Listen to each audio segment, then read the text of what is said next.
أعوذ بالله من الشيطان الرجيم بسم الله الرحمن الرحيم الله لا إله إلا هو الحي القيوم ذو الجلال والإكرام وأتوب إليه بسم الله الرحمن الرحيم الحمد لله رب العالمين الرحمن الرحيم مالك يوم الدين إياك نعبد وإياك نستعين اهدنا الصراط المستقيم صراط الذين أنعمت عليهم غير المغضوب عليهم ولا الضالين بسم الله الرحمن إن الله وملائكته يصلون على النبي يا أيها الذين آمنوا صلوا عليه وسلموا تسليما اللهم صل على محمد وآل محمد بسم الله الرحمن الرحيم عن جابر بن عبد الله الأنصاري عن فاطمة الزهراء عليها السلام بنت رسول الله صلى الله عليه وآله وسلم قال سمعت فاطمة أنها قالت دخل علي برسول الله في بعض الأيام فقال السلام عليك يا فاطمة فقلت عليك السلام قال إني أجد في بدني ضعفا فقلت له يعوذك بالله يا أبتاه من الضعف فقال يا فاطمة ائتني بالكساء اليماني واتيني به فأتيته به وسرت أنظر إليه وإذا وجهه يطلع كأنه البدر في ليلة تمامه وكماله فما كان إلا ساعة وإذا بولدي الحسن قد أقبل وقال السلام عليك يا أمه فقلت عليك السلام يا قرة عيني وسمرة فؤادي فقال يا أمه إني أشم عندك رائحة طيبة كأنها رائحة جد رسول الله فقلت نعم إن جدك تحت الكساء فأقبل الحسن نحو الكساء وقال السلام عليك يا جداه يا رسول الله أتأذن لي أن أدخل معك تحت الكساء فقال وعليك السلام يا ولدي يا صاحب حوزي قد أذنت لك فدخل معه تحت الكساء اللهم محمد وآل محمد فما كان إلا ساعة وإذا بولدي الحسين قد أقبل وقال السلام عليك يا أمه فقلت عليك السلام يا ولدي يا قرة عيني وسمرة فؤادي فقال لي يا أمه إني أشم عندك رائحة طيبة كأنها رائحة جد رسول الله صلى الله عليه وآله فقلت نعم إن جدك وأخاك تحت الكساء فدنا الحسين نحو الكساء وقال السلام عليك يا جداه والسلام عليك يا من اختاره الله أتأذن لي أن أكون معكم تحت الكساء فقال عليك السلام يا ولدي يا شافع أمتي قد أذنت لك فدخل معهما تحت الكساء اللهم فأقبل عند ذلك أبو الحسن علي بن أبي طالب وقال السلام عليك يا بنت رسول الله فقلت وعليك السلام يا أبا الحسن يا أمير المؤمنين فقال يا فاطمة إني أشم عندك رائحة طيبة كأنها رائحة جاخي ابن أم رسول الله فقلت نعم ها هو ما ولديك تحت الكساء فأقبل علي نحو الكساء وقال السلام عليك يا رسول الله أتأذن لي أن أكون معكم تحت الكساء وقال له وعليك السلام يا أخي يا وسي يا خليفتي يا صاحب لوي قد أذنت لك فدخل علي تحت الكساء وما صل على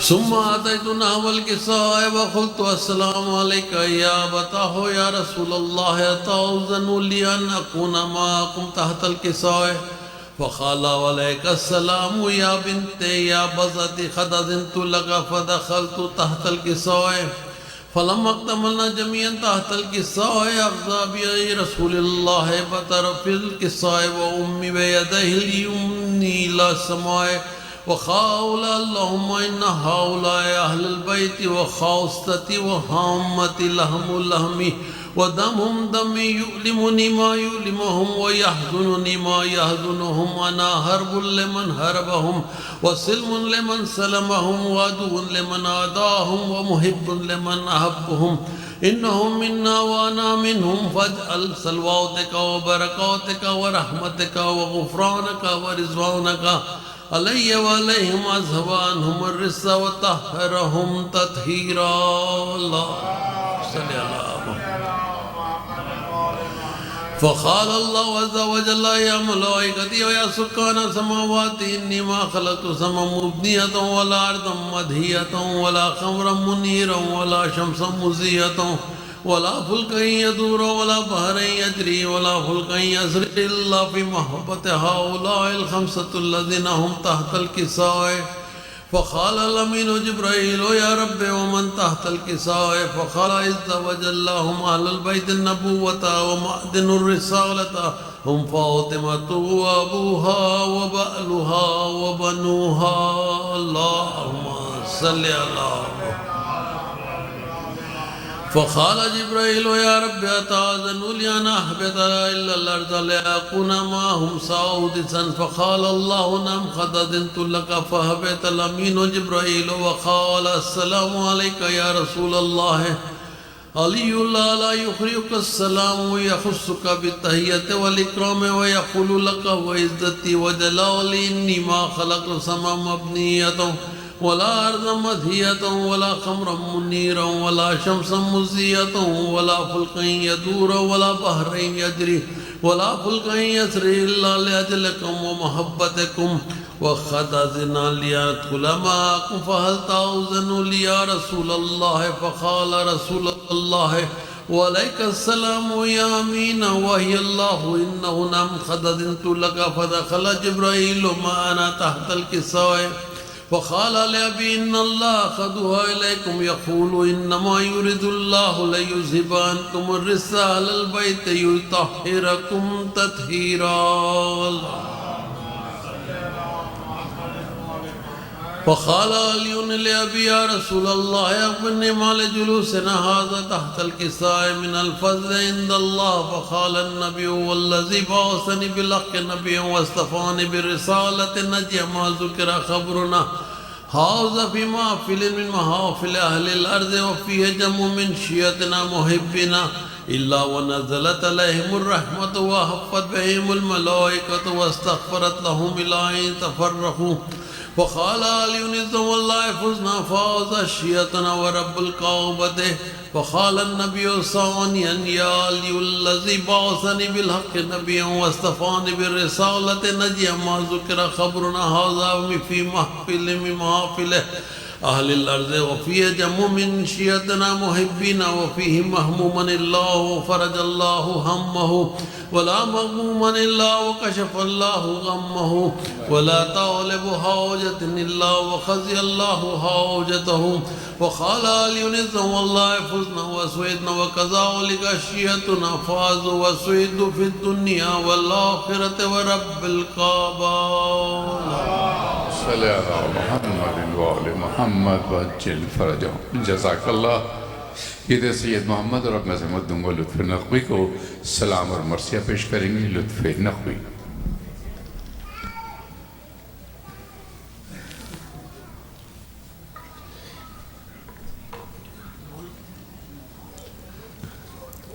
صلوات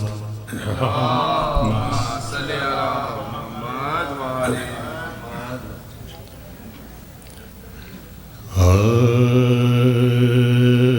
کہتی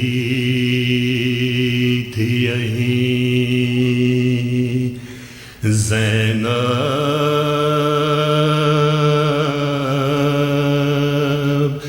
دکھیا میرے بیر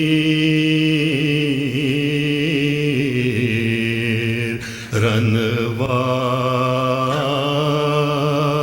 مجرا لو میرا کچھ بات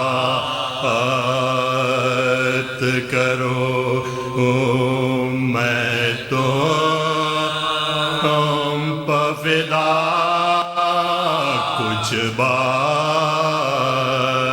کرو میں تو تم پر فدا میرے بے رنوا مجرا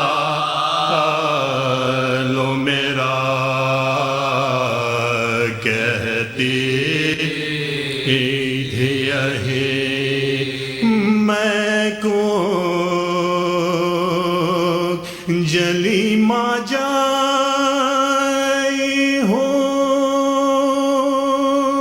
ہم شیر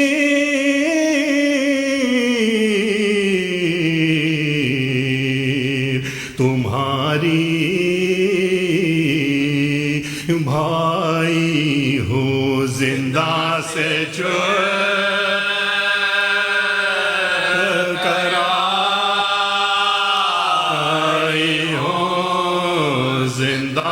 سے چھٹ کر آئی ہو میرے بے رنوا مجرا لو میرا نکلی تھی وطن سے جب میں اخی تم ساتھ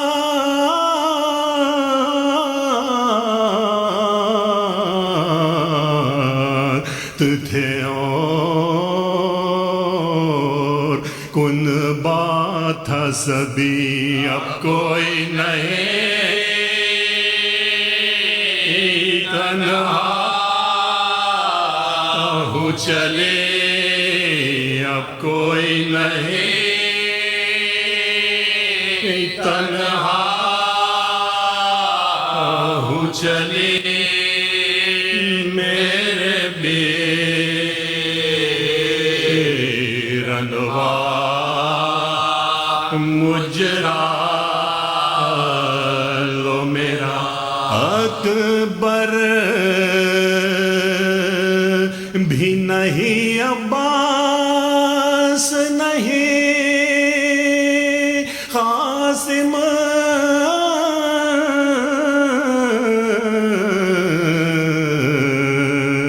سبھتی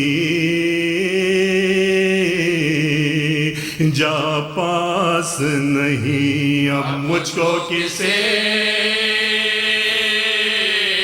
کیا نہیں اب مجھ کو کسے کیا نہیں میرے بے رنوا مجرا لو میرا زندہ میں گئی دربار گئی سر ننگے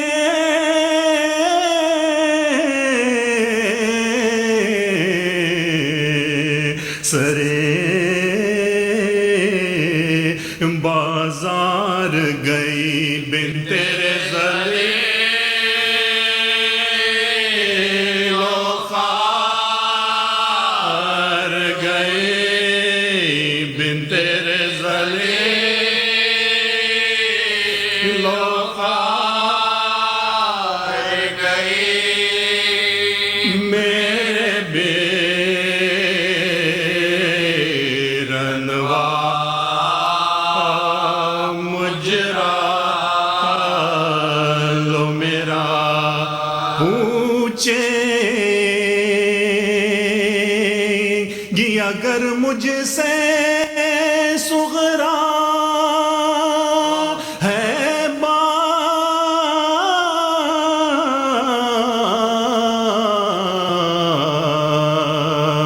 باپ بھی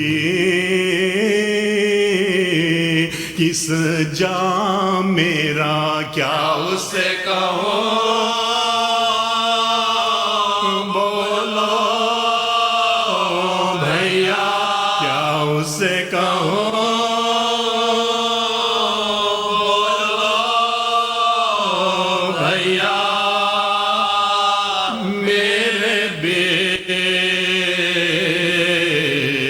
رنوا مجرا لو میرا کہتی تھی یہی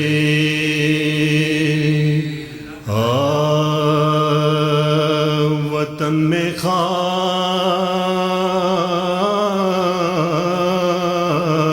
قافلہ کربلا کی آمد ہے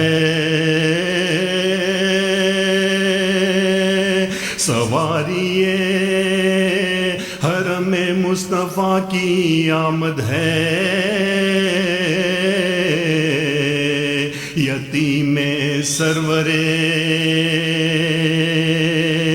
گلگو خبا کی آمد ہے غریبوں بے کس و بے آشنا غریبوں بے کس و بے آشنا کی آمد ہے تمام شہر ہے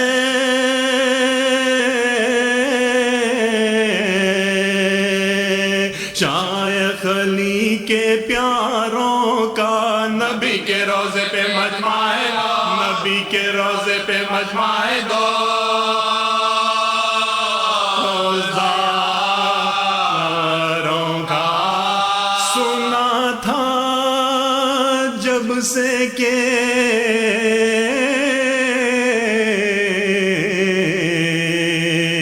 آتے ہیں سید اکرم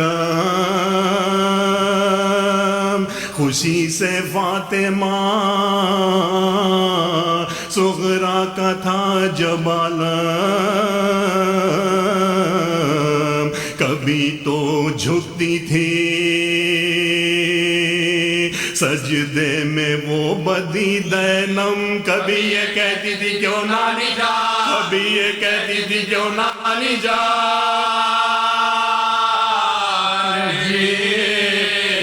گئے ہاں وطن میں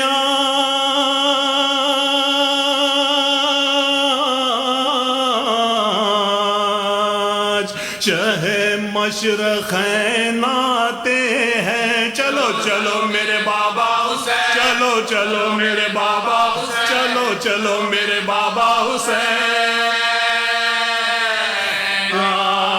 آتے ہیں اٹھی یہ سنتے ہی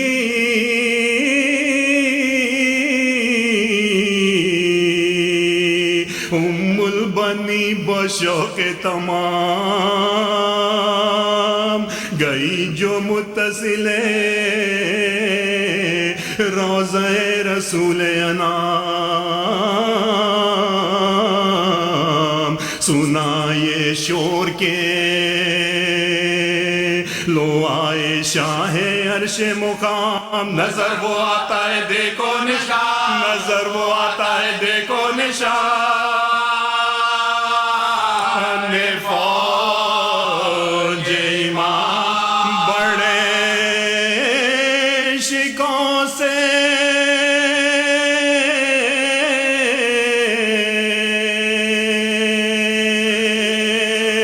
حیدر کا یادگار آیا علم لیے ہوئے عباس نا علم لیے ہوئے عباس نا علم لیے ہوئے عباس نا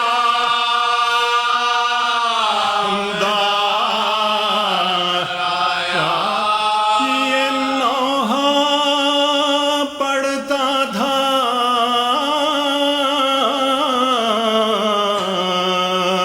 گھوڑے کے آگے آگے بشیر مدینہ لٹ گیا جنگل میں مدینہ لٹ گیا جنگل میں مدینہ لٹ گیا جنگل میں مار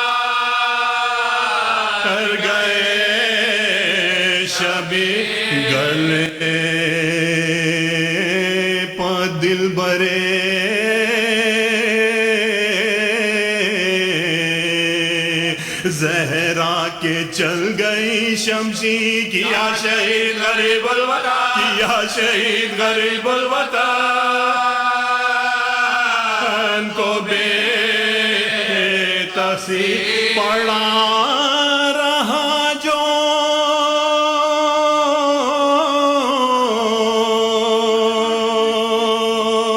زمین پر یہ اس کا جامہ ہے کفن ملانا جسے اس کا کفن ملانا جسے اس کا امامہ ہے بٹھا کے ناخے کو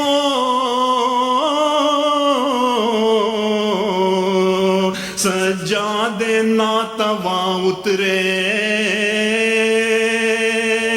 عصا کو تھام کے با چشم خوفشاں اترے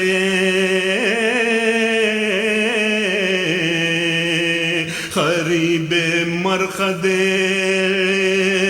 سلطان انسو جاں اترے اور اہل بیت یہ کرتے ہوئے اور اہل بیت یہ کرتے ہوئے اور اہل بیت یہ کرتے ہوئے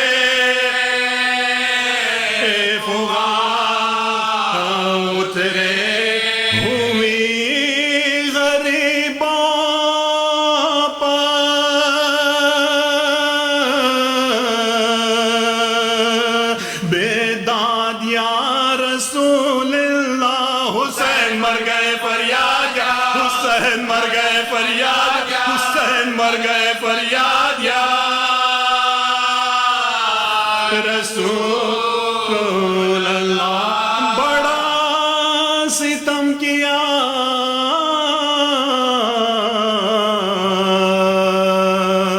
امت نے یا رسول زمن کیا حضور کے پیاروں کو ذبح تشنہ دہن رہا سینہ پہ سر پاک اور زمین پہ بدن لٹے ہم ایسے کہ بابا کو دے لٹے ہم ایسے کہ بابا کو دے سکے نہ کفن نہ دن کو تھی ہمیں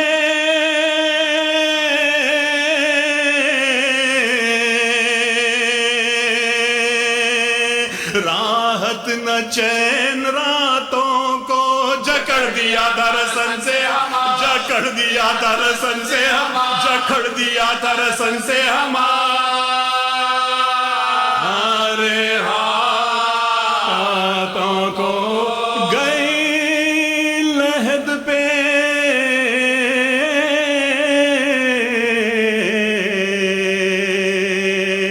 اس طرح زینب محزون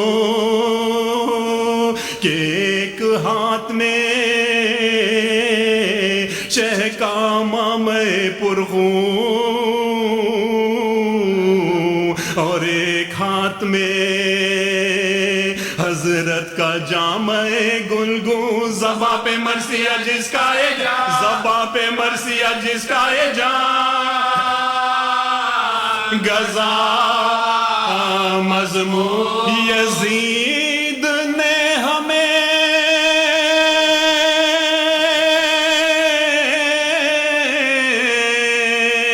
لوٹا دہائی ہے نانا بہن شہید کے مجرے کو بہن شہید کے مجرے کو بہن شہید کے مجرے کو آئی ہے